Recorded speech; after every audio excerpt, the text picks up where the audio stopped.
தருகிறதுன்னு சொல்றாங்க.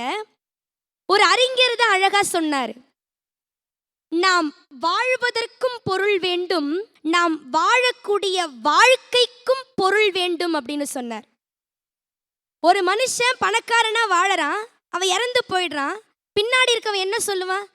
பணத்தை வச்சுட்டு என்ன ஆட்டம் போட்டான், எப்படி போனான் பத்தியா கடைசியில அப்படின்னு சொல்லுவாங்க. ஆனா ஒரு மனுஷன் நெறியோட வாழறான், அதற்கு பின்னாடி இருக்கவங்க என்ன சொல்லுவாங்க? எப்படி வாழ்ந்த மனுஷன் தெரியுமா இவரு, ஒழுக்கன்னா இவரை பார்த்து கத்துக்கணும்டா, நேர்மைனா இந்த மனுஷங்க எடுத்துக்காட்டா இருந்தாண்டான்னு சொல்லி நம்முடைய வாழ்வுக்கான அர்த்தத்தை பிறர் கூறுமாறு வாழ்கிற வாழ்க்கையில தான் மகிழ்ச்சியும் இருக்கும், நிம்மதியும் இருக்கும். நடுவர்களே, பொருளோடு இருக்கக்கூடிய வாழ்க்கையில தற்காலிகமான மகிழ்ச்சி இருக்கும், நான் ஒத்துக்கிறேன், இல்லைன்னே சொல்லலை. ஆனால் நிம்மதி அப்படின்ற வார்த்தையை நீங்க தலைப்புல கொடுத்துருக்கீங்க. ஒருபோதும் பொருளோடு வாழ்கிற வாழ்க்கையில நிம்மதி இருக்காது நடுவர்களே. ஒன்றும் இல்லை, ஒரு மனுஷன் காட்டு வழியே நடந்து போயிட்டு இருக்கான், கையில நிறைய பணத்தோடையும் நகையோடையும் போயிட்டு இருக்கான். ஒரு வழிப்பறி கொள்ளைக்கார வந்து அந்த பணத்தையும் நகையும் எல்லாமே கொள்ளையடிச்சிட்டு போயிடுறான். கொள்ளையடிக்கிறதுக்கு முன்னாடி வரைக்கும் எவன்டா எப்படா வந்து அபகரிச்சுட்டு போவான்னு பயத்தோடையே வாழ்ந்த அந்த பணக்காரன் எப்போ அந்த பொருள் தன்னைக்கிட்ட இருந்து கொள்ளை போச்சோ, இனிமேல் என்கிட்ட இருந்து எடுத்துட்டு போறதுக்கு என்னடா இருக்குன்னு நிம்மதியோடையும் மகிழ்ச்சியோடும் இருந்தானா நடுவர்களே. அப்போ ஒரு மனிதன் கிட்ட எப்ப பொருள் அவன்கிட்ட இருந்து போகுதோ அப்பதான் அவனுடைய வாழ்க்கையில மகிழ்ச்சியும் நிம்மதியும் இருக்கும் நடுவர்களே. அது மட்டும் கிடையாது, பணம் நல்லவங்கிட்டையும் இருக்கும், கெட்டவங்கிட்டையும் இருக்கும். ஆனால் நல்ல பண்புகளும் நல்ல நெறிகளும் நல்லவங்களா வாழறவங்க கிட்ட மட்டும்தான் இருக்கும் நடுவர்களே. ஏன்னா ஒழுக்கம் பிச்சைக்கார கோலத்திலே இருந்தாலும் உயர்வாக மதிக்கப்படும். ஆனால் அயோக்கியத்தனம் ஆடம்பர ஆடையில் இருந்தால் கூட அடுத்தவர்களால் மிதிக்கத்தான் படுமே தவிர ஒருபோதும் போற்றப்படாது நடுவர்களே. பொதுவா இந்த பணக்காரங்க பொருளோடு இருக்கவங்க சொல்றது என்ன தெரியுமா? நேர்மையா வாழ்ந்து நீ என்னடா சாதிச்சன்னு கேட்பாங்க. மேதகு அப்துல் கலாம் அவர்கள் அதுக்கு சிரித்து கொண்டே பதில் சொன்னாராம், நேர்மையா வாழ்ந்து நீ என்னத்தை சாதிச்சன்னு கேட்டியே, நேர்மையா வாடுறதே ஒரு சாதனை தாண்டான்னு சொன்னாரா நடுவர்களே.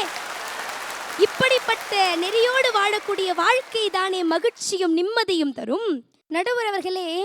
பணக்காரனா இருந்தா நிம்மதியா தூங்க கூட முடியாது நடுவர்களே, அவனுக்கு உறக்கமே வராது. ஒரு கவிஞன் தான் அழகா எழுதுனா, ஒரு பணக்காரனின் தூக்கம் களைந்தது, ஒரு பணக்காரனின் தூக்கம் களைந்தது தன் வீட்டில் வேலை செய்யும் வேலைக்காரனின் குரட்டை சத்தம் கேட்டுன்னு ஒரு கவிஞன் எழுதுனானா, அந்த வாழ்க்கையில் இருக்கக்கூடிய நெறியோடு இருக்கக்கூடிய வாழ்க்கையில தான் நிம்மதியும் மகிழ்ச்சியும் இருக்கும் நடுவர்களே.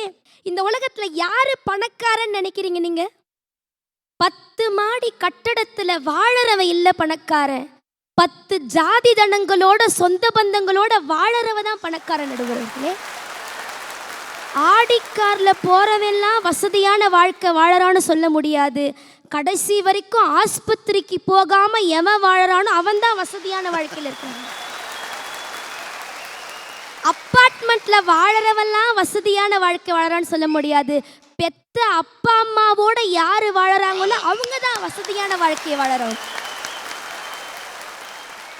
நடுவர்களே. ஒரு மனிதன் வாழறாரு, அவர் தனக்காக வாழல, 95 வயது வரைக்கும் தன்னை காப்பாற்றிய தமிழ் மொழிக்காக வாழறாரு, தமிழ் மக்களுக்காக வாழறாரு. அவர் மறைவும் போது அவரை சுத்தி நின்னது அவர் சம்பாரிச்ச சொத்துக்கள். அவர் எந்த சொத்துக்களை சம்பாதிச்சாரு தெரியுமா?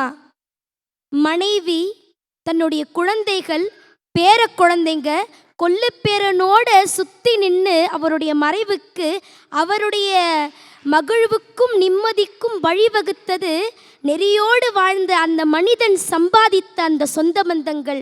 ஆனால் பொருள் மட்டுமே தனக்கு போதும்னு சொல்லி ஒரு மனிதர் சம்பாதிச்சாங்க. கடைசி வரைக்கும் துரோகத்தை மட்டுமே சம்பாதிச்சு போனவங்க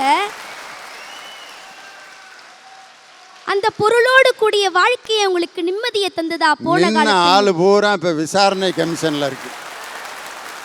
மெயினாக நின்னாலே உள்ளே இருக்குது. அவ்வளோதான். இதுக்கு மேலே நான் வித்தியாசத்தை சொல்ல வேண்டிய அவசியமே இல்லை. தணிகை அண்ணா மூச்சு விடாமல் நிறைய சொன்னார். நானும் மூச்சு விடாமல் சொல்லுவேன் நடுவர் அவர்களே. நிறைய கேள்வி கேட்டார். நானும் கேள்வியோடையே முடிக்கிறேன் நடுவர் அவர்களே. நிறைவா இப்படி சொல்லி முடிக்கிறேன். பணப்பையை பார்த்த தலைவர்களுக்கு மத்தியிலே குழந்தைகளின் இறப்பையை பார்த்த கர்மவீரர் காமராஜர் அவர்கள் நேர்மைக்கு உதாரணம். அவருடைய வாழ்க்கையிலே மகிழ்ச்சி இல்லையா? நிம்மதி இல்லையா? நிற்கலாம் நடக்கலாம் என்றிருந்த மக்களை உழைக்கலாம், ஜெயிக்கலாம், சாதிக்கலாம் என்று சொன்ன கலாம் அவர்களுடைய வாழ்க்கையிலே மகிழ்ச்சி இல்லையா? நிம்மதி இல்லையா? மக்கள் கணக்கிலே பல கோடிகளை ஒதுக்கி, அதிலே பல மாடிகளை ஒதுக்கி, அடுத்தவனுக்கு ஜோடியை ஒதுக்கி, அது மட்டும் இல்லாமல் ஆதிக்க கேடிகளின் மத்தியிலே தனக்கென தாடியை மட்டும் ஒதுக்கி வாழ்ந்த ஈரோட்டு தங்கம் தந்தை பெரியார் அவர்களுடைய வாழ்க்கையிலே மகிழ்ச்சி இல்லையா? நிம்மதி இல்லையா? ஏழையின் சிரிப்பிலே இறைவனை காண்போம் என்று சொன்ன பேரறிஞர் அண்ணா அவர்களுடைய வாழ்க்கையிலே மகிழ்ச்சி இல்லையா? நிம்மதி இல்லையா? காலில் நகம் முளைத்த நாள் முதல் தோளில் தமிழ்கொடி ஏந்தி தன் வாலிபத்தை கடித்த முத்தமிழ் அறிஞர் டாக்டர் கலைஞர் அவருடைய வாழ்க்கையிலே மகிழ்ச்சி இல்லையா? நிம்மதி இல்லையா? நடுவர் அவர்களே, நிறைவாக ஒன்றை சொல்லுகிறேன். வாழ்ந்தவர் கோடி, மறைந்தவர் கோடி, மக்களின் மனதில் நிற்பவர் யார்? மாபெரும் வீரர் மானம் காக்க சரித்திரம் தனிலே நிற்கின்றார் என்று சொல்லுகின்ற போது சரித்திரத்தை படைக்கிற வாழ்க்கை நெறியோடு இருக்கக்கூடிய வாழ்க்கைதான் என்று சொல்லி நல்ல வாய்ப்புக்கு நன்றி கூறி விடைபெறுகிறேன். நன்றி, வணக்கம்.